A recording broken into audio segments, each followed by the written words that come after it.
Dr. Minji had been working at the Zephyrian Archaeological Institute for over 20 years, but she had never seen anything like this before.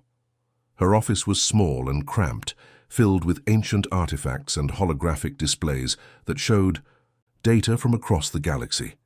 Tonight, she sat alone in the dim blue light, her reptilian eyes fixed on numbers that made no sense. The radio signals coming from Earth were supposed to be simple. Primitive creatures sending basic messages into space. The kind of thing young civilizations did when they first discovered radio technology. But these signals were different. Hidden inside what looked like random noise were mathematical patterns that Minji had seen before. She pulled up another file on her computer, one that showed photographs of ancient stone monuments from the planet, Zerion Prime. The carvings on these stones were over 3 million years old, made by a mysterious civilization that everyone called the Elder Race. Nobody knew who they were or where they had gone. They had simply vanished, leaving behind incredible technology and these strange mathematical formulas carved into rocks across the galaxy. Minji's hands shook as she compared the two sets of numbers. The radio signals from Earth contained the exact same equations that were carved into those ancient stones. Not similar equations, the exact same ones, down to the smallest decimal point. "This can't be right," she whispered to herself, checking her calculations again. She had discovered 17 different star systems with Elder Race monuments, and every single one contained these same mathematical sequences. And now somehow, primitive humans on a distant planet were broadcasting the same formulas into space. The office door slid open with a soft hiss, and Commander Talon walked in. He was massive, even for a Zephyrian, with thick armor plating covering, his body and mechanical arms that could crush steel. His job was to find new planets for the Empire to harvest, looking for species that could be turned into workers or slaves. "Dr. Minji," he said in his deep, rumbling voice, "I hope you have good news about the Sol system. My fleet is ready to deploy." Minji turned her screen toward him, her voice urgent. "Commander, you need to see this. The humans on Earth, they're not what we thought. These radio signals contain mathematical formulas that match Elder Race monuments across the galaxy. I think they might be connected somehow." Talon looked at the screen for exactly 3 seconds before dismissing it with a wave of his armored hand. "You're imagining things, Doctor. You've been studying those old ruins for too long, and now you're seeing patterns everywhere. These humans are primitive. Our scans show they barely have space travel. Their cities are small, their technology is basic, and they have no significant energy weapons or defensive systems. But the mathematics are coincidences," Talon interrupted. "Numbers are numbers, Doctor. Just because 2 species can count doesn't mean they're related. The Elder Race disappeared millions of years ago. If they had any connection to these humans, don't you think we would have noticed by now?" Minji tried to argue, but Talon was already pulling up deployment orders on the main screen. 12 massive harvester ships appeared in the holographic display, each one capable of holding thousands of prisoners. These weren't exploration vessels or peaceful contact ships. They were designed for one purpose: to capture and transport entire populations. "The humans will make excellent workers," Talon continued, studying the ship formations. "Our intelligence reports show they're good at solving problems and following orders. They'll be perfect for the mining operations on Kepler-7. The Empire needs more laborers, and Earth has billions of them just waiting to be collected." Minji watched in horror as the final preparations were made. Each harvester ship was equipped with powerful tractor beams that could lift entire cities, stun weapons that could paralyze millions of people at once, and holding cells that could keep prisoners unconscious during the journey to their new homes as slaves. "Please, Commander," she begged, "just give me more time to study these signals. What if I'm right? What if the humans are connected to the Elder Race somehow? We could be making a terrible mistake." Talon's laugh sounded like grinding metal. "The only mistake would be letting valuable resources slip away because of an old scientist's wild theories. The Elder Race is gone, Doctor. They've been gone for 3 million years. These humans are nothing but primitive creatures who got lucky with radio technology." He activated his communication device and spoke to his fleet.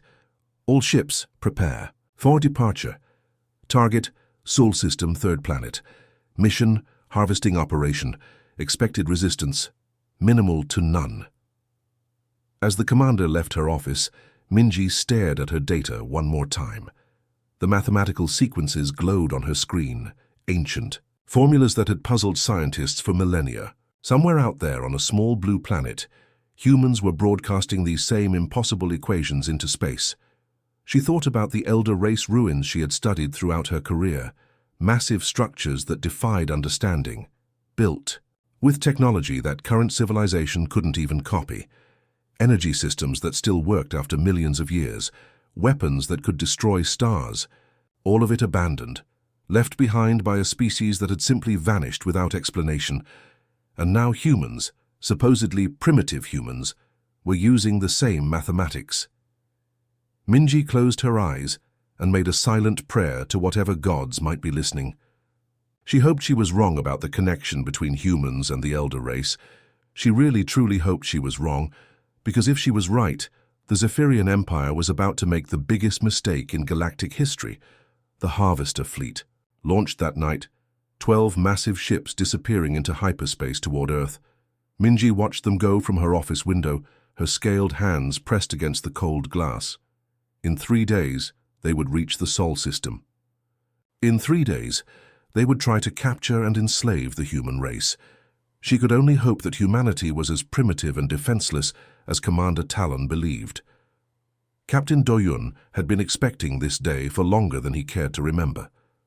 When the alien ships appeared at the edge of Earth's solar system, most of humanity panicked. News channels showed footage of massive vessels that dwarfed anything humans had ever built. Politicians gave speeches about unity in the face of an unknown threat. Military leaders scrambled to deploy every weapon Earth possessed. But Do-hyun just smiled and ordered his crew to make tea. The bridge of the Earth defense vessel Persistence was quiet except for the soft humming of computers. Through the main view screen, 12 enormous alien ships hung in space like predators waiting to strike. Each ship was the size of a city, bristling with weapons that could level continents. Any rational person would have been terrified. Do-hyun wasn't terrified. He was curious. "Bring up the tactical analysis," he told his crew, settling into his captain's chair with a cup of green tea. The holographic display showed detailed scans of the alien vessels, breaking down their technology, piece by piece. "Fascinating," Do-hyun murmured, taking a sip of his tea. "They're using quantum plasma conduits for their main weapons array. That's a design I haven't seen in ages. Look at how they've configured the power distribution matrix." His chief engineer, Somin, looked up from her console with a puzzled expression. She was young, barely 30, but she had an intuitive understanding of technology that impressed even veteran engineers. Right now, she was staring at readings that made no sense. "Captain," she said slowly, "they're faster than light drives are. Configured all wrong. The harmonic frequencies are completely out of sync. They're probably getting half the efficiency they should be. Maybe less." Do-hyun nodded, unsurprised. "Youth," he said with a gentle smile. "They always think they know better than their elders. Should we help them fix it?" Before Somin could answer, the communication system crackled to life. A harsh, alien voice filled the bridge, speaking through universal translators that turned the sounds into understandable words. "Primitive humans of Earth," the voice announced. "I am Diplomatic Commander Voss of the Zephyrian Harvest Fleet. Your planet has been selected for integration into our empire. Surrender your military forces and prepare your population for relocation. Resistance is futile." The bridge crew looked to their captain, expecting orders for battle stations or emergency evacuation procedures. Instead, Do-hyun activated the reply channel and spoke in the same casual tone he might use to greet an old friend. "Hello there," he said warmly. "Welcome to our solar system. I notice you're having some technical difficulties with your propulsion systems. Would you like us to send over the correct calibration data?" There was a long pause from the alien fleet. When Commander Voss spoke again, his voice carried a note of confusion that the translators couldn't quite hide. "What did you say?" "Your engines," Do-hyun repeated patiently. "They're running inefficiently. The quantum resonance chambers need to be tuned to match the gravitational field fluctuations in this system. Here, let me send you the proper specifications." Somin's fingers flew over her console, uploading technical data that she somehow knew by heart. Within minutes, the alien ship's energy signatures changed as their engines began operating more smoothly. On the lead Zephyrian vessel, Commander Voss stared at his engineering displays in shock. His ship's performance had just improved by 30%. Fuel consumption was down, speed was up, and the harmonic vibrations that had been giving his crew headaches for months had completely disappeared. "How is this possible?" he demanded. "Over the communication channel. This is Zephyrian technology. It's the most advanced propulsion system in the galaxy. How do you primitives know more about it than we do?" Do-hyun chuckled, the sound carrying clearly through the speakers. "Lucky, guess," he said, though his tone suggested there was nothing lucky about it. "You know, you've done quite well for yourselves. The design improvements you've made over the original specifications are really quite clever. Though I do notice you've been having trouble with the energy coupling on your main weapons array." Commander Voss felt his secondary hearts skip a beat. The energy coupling problem was classified information, known only to his chief engineers.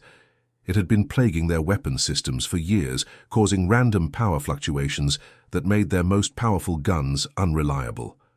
"The children have grown up nicely," Do-hyun continued, his voice carrying an odd note of paternal pride. "A bit rough around the edges, perhaps, but that's to be expected. You've had to figure things out on your own for so long." "Children?" Commander Voss repeated. "What do you mean, children?" But Do-hyun had moved on, now examining the aliens' defensive systems with the same casual interest a mechanic might show when looking under the hood of a car. "Oh, and you might want to check your shield generators. The phase variance looks unstable. That could cause a cascade failure if you're not careful." On the bridge of the Persistence, Somin was running detailed scans of the alien technology, her face growing more puzzled by the minute. "Captain," she said quietly, "all of their systems are based on the same core principles we use, but they're like simplified versions. Older versions, maybe. Like someone took our technology and modified it to work with less advanced materials." Do-hyun nodded, unsurprised. "Makes sense," he said. "They've had to make do with what they could find, probably reverse-engineered most of it from scattered pieces." Commander Voss was becoming increasingly agitated. His mission had been simple: arrive at Earth, demand surrender, and begin the harvesting process. Primitive planets always responded the same way, with fear, desperation, and ultimately submission. They didn't casually offer to fix his spaceship engines while discussing his weapons systems like they were old friends catching up. "Explain yourselves," he demanded. "How do you know our technology? How do you know about problems that our own engineers haven't solved?" Do-hyun's smile was visible even through the communication channel, warm and patient like a grandfather watching children play with toys they didn't quite understand. "Well," he said, taking another sip of his tea, "I suppose it's time we had a proper conversation. Would you like to come aboard for dinner? I think there are some things we need to discuss." The invitation hung in space between the two fleets. One massive and intimidating, the other small but strangely confident. Commander Voss stared at his tactical displays, trying to understand how a supposedly primitive species had just diagnosed and solved problems with technology they shouldn't even be able to comprehend. For the first time since beginning his career, as a Harvest Fleet commander, Voss began to wonder if perhaps they had made a mistake about exactly who was primitive in this encounter. The galaxy was in chaos, and Dr. Minji couldn't keep up with all the reports flooding her computer screen. Every few minutes, another impossible story arrived from somewhere across the stars, each one more unbelievable than the last. On Kepler Station, far out in the Rim territories, something extraordinary had happened. A human maintenance worker named Jinwoo was just doing his regular rounds, checking pipes and fixing broken lights, like he did every day. But when he walked past the station's power core, something strange occurred. This wasn't just any power core. It was ancient technology from the Elder race, the mysterious civilization that had vanished millions of years ago. For decades, the galaxy's smartest engineers had tried to understand how it worked. They had declared it completely dead, beyond any hope of repair.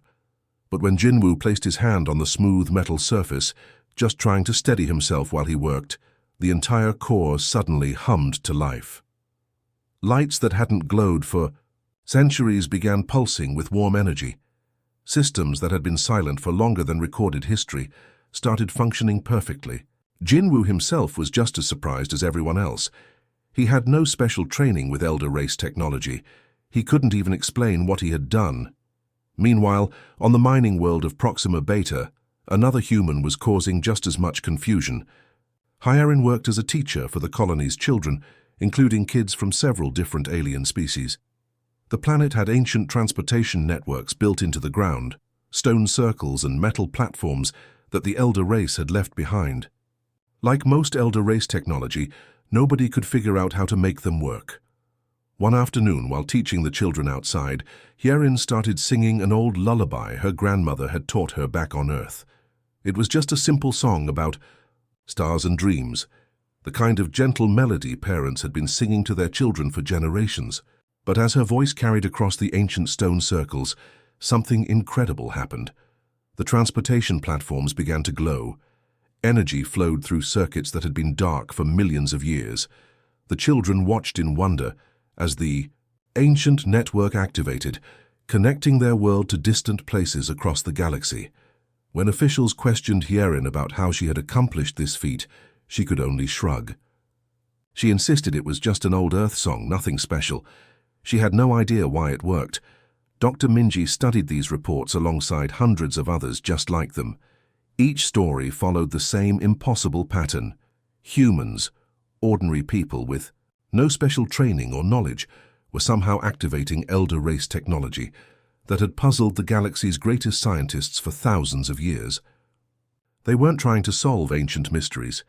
They were just living their normal lives, touching things, singing songs, or simply being present near the old machines. The mathematical evidence was becoming impossible to ignore. Minji's team had been collecting genetic samples from every Elder race site they could access. The results were always the same. Every single location contained genetic markers that matched human DNA perfectly. Not similar markers, not related patterns, but exact matches down to the smallest detail. More disturbing was what they discovered about the ancient defensive systems. These were the massive weapons platforms and shield generators that the Elder race had built to protect their worlds. For millions of years, they had remained completely inactive. But when humans approached them, the systems immediately recognized their biometric signatures. Fingerprints, eye patterns, even the sound of human heartbeats triggered responses that suggested these machines had been programmed specifically to recognize and protect humans. Every piece of technology that had confused galactic researchers for millennia suddenly made perfect sense when humans interacted with it. Doors opened at their approach, computers activated at their touch, weapons systems powered down in their presence as if recognizing old friends rather than potential threats. Dr. Minji stared at her data for hours, running the calculations again and again, hoping to find some error in her reasoning, but the conclusion was unavoidable no matter how she approached the problem. She prepared her report for the Galactic Council, knowing it would cause panic across civilized space. They're not just similar to the Elder race, she announced to the assembled representatives of dozens of worlds and species. They are the Elder race. We've been living in their abandoned playground for 3 million years. The implications were staggering. Every advanced civilization in the galaxy had built their technology on the foundation of Elder race discoveries. They had studied the ruins, copied the designs, and considered themselves the inheritors of this ancient wisdom. But now it appeared that the true inheritors had been living quietly on a small blue planet, completely unaware of their heritage. Back on Earth, even stranger things were beginning to happen.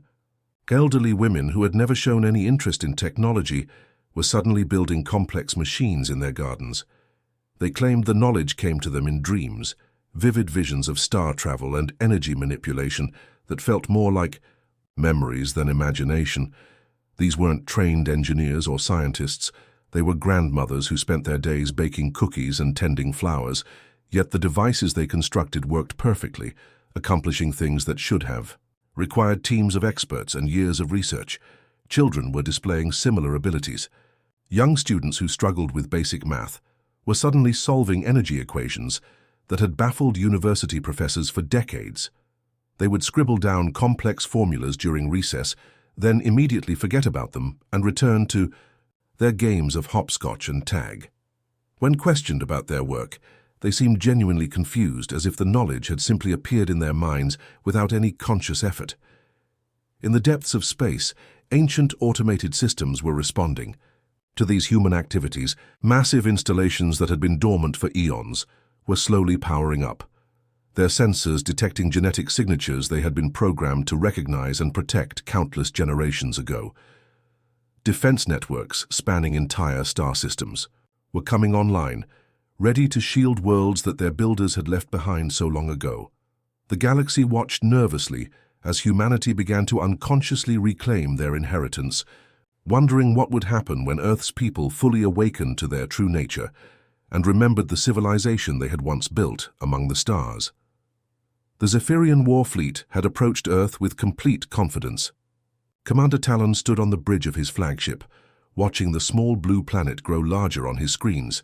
His ships were the most powerful in the galaxy, equipped with weapons that could crack moons and shields that had never been penetrated.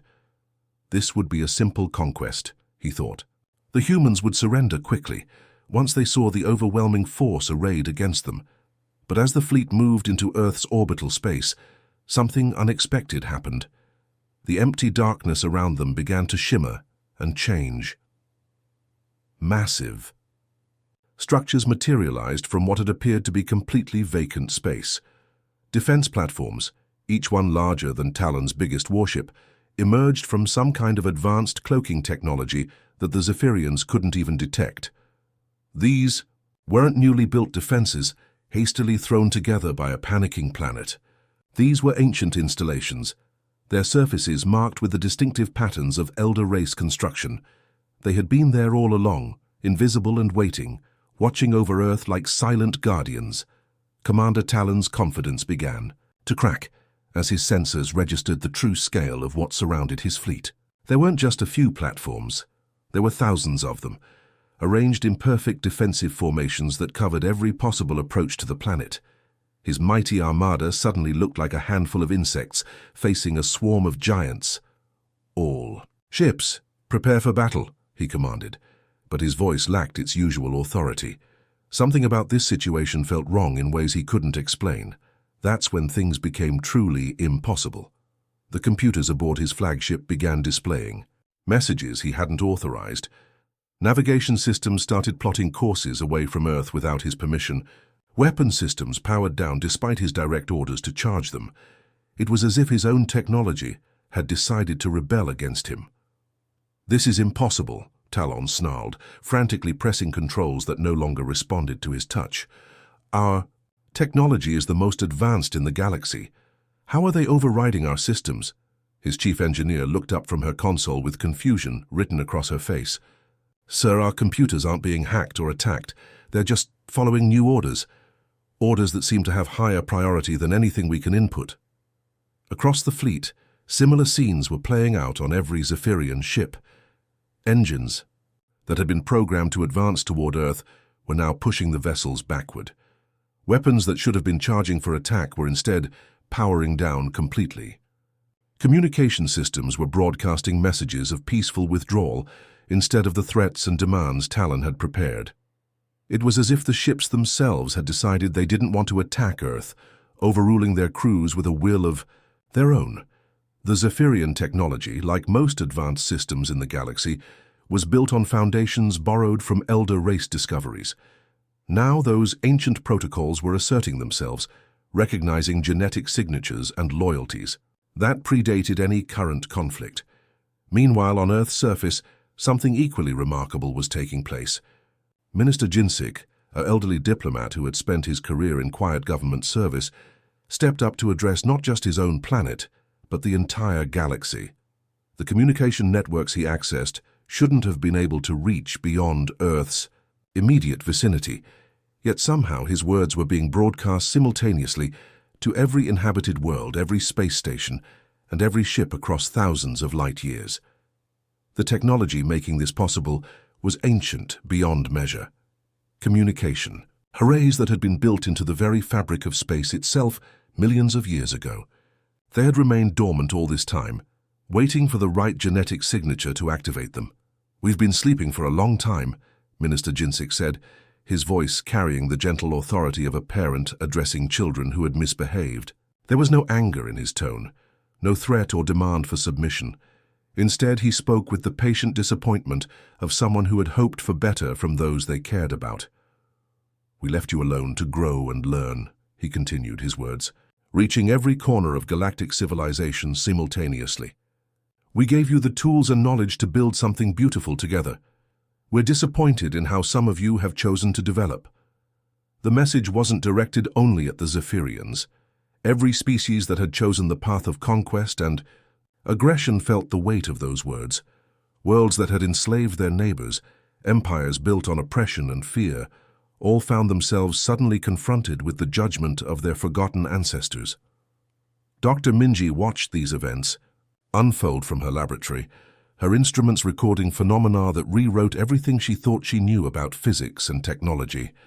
Across the galaxy, she observed humans who had been living as refugees, servants, or prisoners, suddenly gaining access to elder race facilities that had been completely sealed for millions of years.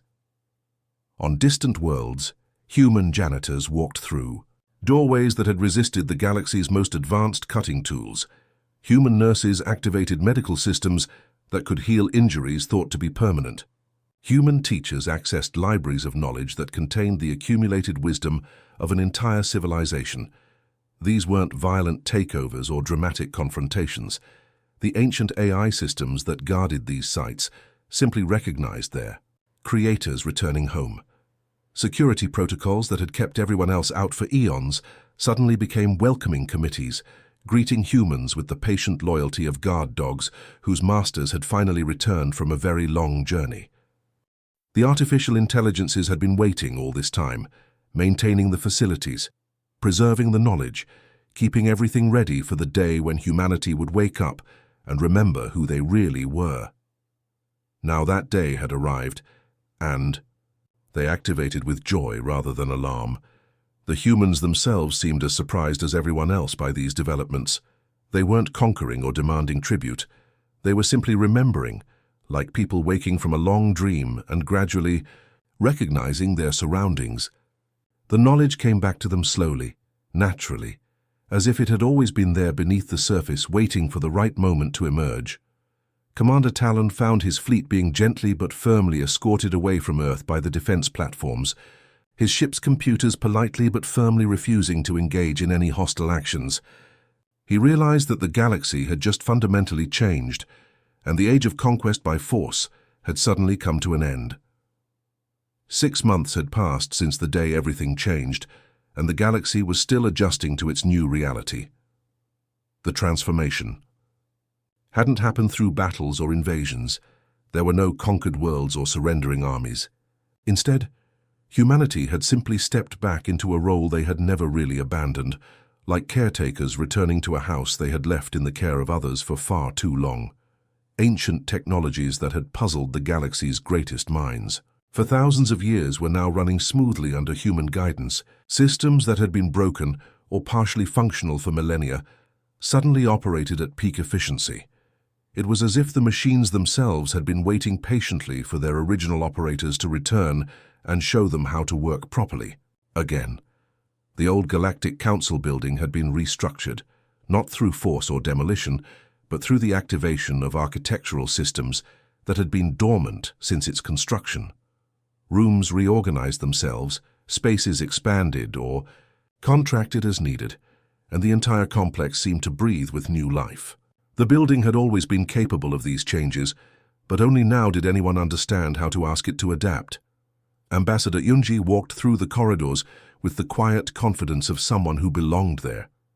She had been a small-town mayor on Earth just months ago, handling disputes about parking meters and organizing community festivals. Now she found herself addressing representatives from hundreds of different worlds, species that had considered themselves the galaxy's dominant powers for centuries. Her presence in the Reformed Council chamber was both comforting and unsettling to the assembled alien representatives. She spoke with the gentle authority of someone who had dealt with difficult situations before, but there was an underlying power in her words that everyone could feel. It wasn't threatening exactly, but it was unmistakably real. "We're not angry," she explained to the gathered delegates, her voice carrying the infinite patience of a parent addressing children who had made mistakes. So you have to understand, you're our children in a way. Long ago we helped your ancestors take their first steps toward the stars. We taught them to build, to explore, to dream of something bigger than their home worlds. She paused, looking around, the chamber at faces that represented dozens of different species, all of them now listening with the careful attention of students who had suddenly realized they were in the presence of their teacher. But some of you have forgotten how to play. Nicely together, she continued, her tone remaining gentle but firm. Some of you decided that having bigger ships and stronger weapons meant you could take whatever you wanted from those who were smaller or weaker. Dr. Minji sat nearby, no longer just a researcher, but now serving as the primary bridge between humanity and the galaxy's younger civilizations. Her job had become part translator, part diplomat and part counselor. She helped explain human decisions to species that were struggling to understand their new place in the galactic order. The changes that had been implemented were uniquely human in their approach.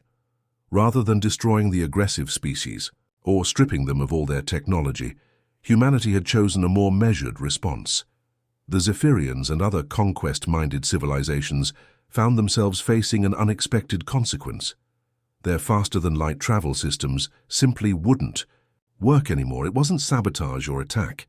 The ancient networks that enabled interstellar travel had been built by the elder race millions of years ago, and now humanity had quietly adjusted the access permissions. Ships belonging to aggressive species would start their jump sequences normally, but instead of traveling between stars, they would find themselves back where they started, their computers displaying polite messages about temporary access restrictions. Trade routes throughout the galaxy were being restructured, not through force or economic pressure, but through the simple expedient of making cooperation more efficient than exploitation. Cargo ships carrying goods produced through slave labor found themselves unable to reach their destinations, while vessels engaged in fair trade discovered new routes that cut their travel time in half. Captain Do Hyun, who had been commanding freight vessels between Earth and the outer colonies, now found himself explaining these new rules to confuse delegations from former slave-trading species. His background in logistics made him surprisingly effective at helping others understand the practical implications of the changes. Think of it as being grounded, he explained to a group of representatives whose empires had been built on the forced labor of conquered peoples. His tone was matter-of-fact, neither cruel nor particularly sympathetic. When you can show us you've learned to share your toys and stop hurting each other, we'll discuss expanding your privileges. The comparison to childhood punishment wasn't accidental. Humanity had begun to see the galaxy's other species as they truly were. Younger civilizations that had developed impressive technology but had never quite learned the wisdom that should come with such power. They were like teenagers who had been left alone too long and had decided to throw a party that got completely out of hand. Some species adapted quickly to the new reality. The peaceful traders and explorers found their lives improved almost immediately. Travel became safer and more efficient. Communication networks that had been restricted by various empires suddenly became available to everyone.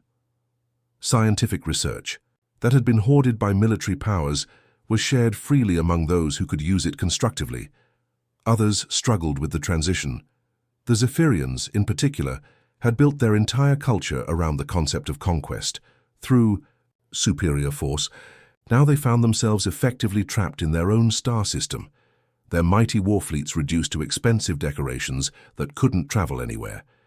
Their leaders demanded meetings, threatened retaliation, and made increasingly desperate attempts to bargain their way back to their former power. But humanity approached even these difficult cases with patient persistence. They weren't interested in revenge or humiliation. They simply wanted to see better behavior before they would consider loosening the restrictions they had put in place. The galaxy's newest old guardians settled into their role with the weary affection of parents who had returned home to discover that their teenagers had indeed thrown the wildest party in galactic history. There was damage to repair, relationships to mend, and a great deal of cleaning up to do. But they had something that the galaxy's younger species were only beginning to understand: patience. After all, they had been waiting 3 million years to remember who they truly were. A few more years to help their galactic family learn better. Manners seemed like a small investment in everyone's future.